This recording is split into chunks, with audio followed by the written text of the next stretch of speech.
సింగరేణి విశ్రాంత కార్మికులకి తెల్ల రేషన్ కార్డులు ఇవ్వనున్నట్లు ఎమ్మెల్యే కొక్కిరాల ప్రేమ్సాగర్ రావు వెల్లడించారు. సోమవారం శ్మశాన వాటిక పనుల్ని పరిశీలించిన అనంతరం మీడియాతో మాట్లాడారు. దరఖాస్తులు పరిశీలించిన పిదప సింగరేణిలో ఉద్యోగ విరమణ పొందిన కార్మికులు రేషన్ కార్డులు అందజేస్తామని తెలిపారు. ఎన్నికల్లో ఇచ్చిన హామీ మేరకు మంచిర్యాలని విద్యా వైద్యానికి ప్రధాన కేంద్రంగా మారుస్తానని అన్నారు. ఉన్నతమైన విద్య వైద్యం అందిస్తానని, హైదరాబాద్ ఇతర ప్రాంతాలకి చదువు వైద్యం కోసం వెళ్లే పరిస్థితి తీసుకురానని చెప్పారు. ఎన్నికలు 9 నెలల ముందు అన్ని అభివృద్ధి పనులు పూర్తి చేసి ఆ తర్వాత పూర్తిగా ప్రజల్లో మమేకమవుతానని తెలిపారు. ఇప్పటికే అనేక అభివృద్ధి పనులు పురోగతి దశలో ఉన్నాయని చెప్పారు. ఐబీ స్థలంలో సూపర్ స్పెషాలిటీ ఆసుపత్రి నిర్మాణం యుద్ధ ప్రాతిపదికన జరుగుతోందని తెలిపారు. జాతీయ స్థాయిలో ఫిష్ పాండ్ మంజూరు కాగా టెండర్ల ప్రక్రియ పూర్తయిందని తెలిపారు. శ్మశాన వాటిక నిర్మాణ పనులు చకచకా జరుగుతుండగా శివరాత్రికి ప్రారంభిస్తామని అన్నారు. గోదావరి ఒడ్డున తీసిన మట్టి శ్మశాన వాటికకి వినియోగించామని మాజీ ఎమ్మెల్యే ఆరోపించినట్లు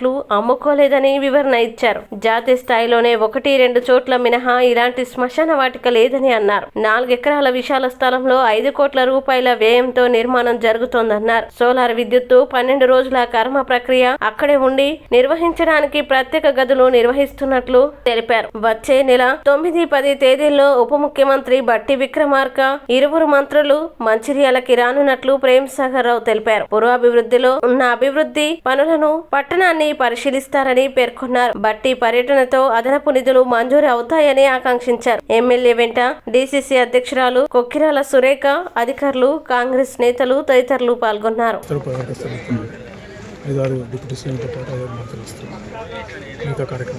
వాటితో పాటు ఇది ఓపెనింగ్ ఇక్కడ తీసుకొచ్చింది. రిక్వెస్ట్ ఇవన్నీ చూస్తున్నా మంచిగా పైసలు ఇవ్వాల్సిన అవసరం ఉందని చెప్పి అలా కొంచెం దయచేసి పైసలు ఇస్తారు.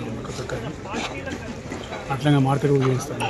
ఈ మహాప్రస్థానం అనేది it it self and identity in the country. Green crematorium అనే కాన్సెప్ట్ దక్షిణ భారతదేశంలో, ఉత్తర భారతదేశంలో హర్యానాలో ఒక 2-3 ఉన్నాయి, పంజాబ్లో ఒక గ్రీన్ క్రిమటోరియం. వాళ్ళ దగ్గర కూడా కరెంట్ తీగలు, కరెంట్ వాడు. దానికి ఇంకొక అడుగు ముందుకు వేసినాము. ఇక్కడ మొత్తం సోలార్ పెడతాం. సోలార్ పవర్ ద్వారానే ఈ కార్యక్రమాన్ని చేస్తాం. సోలార్ పవర్ ద్వారా ఏదైతే గ్రీన్ క్రిమటోరియం అనే కాన్సెప్ట్ వచ్చిందో దానికి పూర్తి కంప్లీట్ చేసాం. 50 కిలోవాట్స్ పెడుతుంది. 50 కిలోవాట్స్కి డైలీ 200 యూనిట్లు ఇస్తుంది. నెలకు 6000 యూనిట్లు ఇస్తుంది. కరెంటు బిల్లు కడితే మాకు 30 లక్షలు అవుతుంది. సో అది కూడా మేము ఏర్పాటు చేసుకున్నాం. సో దానికి ఒక 30 లక్షలు 30 లక్షలు అవుతుంది. ఎవరో దాతలు హైదరాబాద్ దొరుకుతారు, చేస్తాం. ఇక ఖర్చు వచ్చినప్పుడు 4 కోట్లని మొదలుపెట్టాం. ఫస్ట్ 2 ఎకరాలు పెట్టాం. తర్వాత సరిపోదని 4 ఎకరాలు తెచ్చాం. 4 కోట్లు అనుకున్నది శివుని విగ్రహానికి 42 లక్షలు, 22 లక్షలు గజిబో వస్తుంది.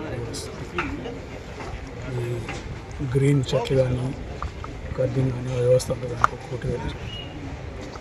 మిగతా రోడ్డు, ఇంటర్నల్ రోడ్స్, పెడస్ట్రియన్ మనుషులు నడిచే రోడ్లు, వెహికల్స్ అన్నీ ఒక డిఫరెంట్ కాన్సెప్ట్ వచ్చేస్తుంది. ఎక్కడ చూసినా గ్రీన్ అనేది కావాలి. ఈ వాష్రూమ్స్ కూడా అన్నీ టార్నిషింగ్ అంటాం, మీరంటే కేశకాన్ని అంటాం. లేడీస్ మాట లేడీస్, గర్ల్స్ అమ్మాయి, జెంట్స్ మాట జెంట్స్ది, వాళ్ళకు కూడా ఇబ్బంది లేకుండా దానికి కంట్రోల్ చేస్తాం. ఇది కాకుండా రెస్ట్ రూమ్స్ ఎవరైనా ఇబ్బంది పడి కిరాయిలలో ఉండని ఇక్కడ చేసుకుంటారు. 12 రోజులు వాళ్ళకి కర్మ చేసుకునే అవకాశం. గెస్ట్ రూమ్స్ ఉన్నాయి, సిట్టింగ్ లాంజెస్ ఉన్నాయి, శివుడు ఉన్నాడు, బూడిద పెట్టుకునే బూడిద పూజ చేసే అవకాశం ఉంది. వాళ్ళ సామాన్లు పెట్టుకునే స్టోరేజ్ ఉంది, పార్కింగ్ ప్లేస్ ఉంది. ఇవన్నీ అంటే ఇక్కడ వస్తే ఆల్ ఇన్ వన్. అంటే ఇక్కడికి వచ్చిన తర్వాత దేని గురించి అలా ఆలోచించాలి అవసరం లేకుండా చేస్తాం. ఈ సోలార్తో కలిపి పెడుతున్నాం కాబట్టి నెంబర్ 1 ఇన్ ద కంట్రీ. ముఖ్యంగా ఈ శ్మశాన వాటిక పైన గతంలో బాగా చర్చ జరిగింది. ప్రతిపక్షాలు మట్టి అమ్ముకున్నారు కూడా ఆరోపణలు చేస్తున్నారు. తర్వాత అప్పుడు డబ్బులు కూడా వాళ్ళు వసూలు చేసిన వాటికి రిటర్న్ చేసారు కదా, దానిపై మీరు ఏమంటారు?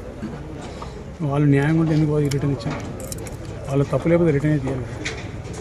యాక్చువల్గా వాళ్ళు ఎప్పుడైతే ఎన్నికలు ఓడిపోయారు దానికన్నా 3 నెలల ముందు ఆ శ్మశానం ఆగితే అప్పుడే రిటర్న్ ఇవ్వాల్సి ఉండేది. వాళ్ళు అన్నిటి పెట్టింది, అన్ని రకాల అన్నిటి పెట్టింది కాబట్టి మళ్ళీ మేము ఇంటర్ఫేర్ అయ్యి గట్టిగా చెప్పేదాకా పైసలు. ఇక రెండోది మొత్తానికి వచ్చే ఎస్టిమేట్ 10 కోట్ల పైన మట్టి కాదు, మట్టి మొరం. ఈ ఎవరి దగ్గర రూపాయి తీసుకోవాలి. ఈ మొత్తం బిల్స్ ఆయన ఒప్పుకుంటూ రమ్మని చెప్పండి. ఆయన తెలియదు వాళ్ళు ఇంజనీర్ని తీసుకోమని మొత్తం తీసుకోమని చెప్పండి. ఈ ఎస్టిమేట్లో కానీ ఎక్కడ కూడా మట్టికి ప్రైవేట్ ఛార్జ్ చేస్తారు, మొరానికి ప్రైవేట్ ఛార్జ్ చేస్తారని మీరు చేసుకోండి. సరే, కలెక్టర్ గారు సహకరించారు, అధికారులు సహకరించారు, ఇంజనీర్లు సహకరించారు, తీసుకొస్తాను. వాళ్ళు డీజిల్ మందులు ఇచ్చి ఆ లారీలు కూడా ఒప్పుకున్నారు. ఇప్పుడు దాదాపు 20 లక్షలు డీజిల్ పేమెంట్ చేసినారు. ఇంకో 10-12 లక్షలు అయిన తర్వాత మా ఒక పేమెంట్ మాత్రమే చేస్తాం. మిగతా దానికి ఎక్కడ రూపాయి కడతాం. ఇక ఆయన చెప్పింది 800 టిప్పులు పోయిందని చెప్పి. అందువల్ల చాలా ఎక్కువ టిప్పులు వస్తుంది. 800 టిప్పుల ₹1 కోటి పడిన మిగతా చెప్తే ఇంకెన్ని కోట్లు అంటున్నారు. ఇప్పటికి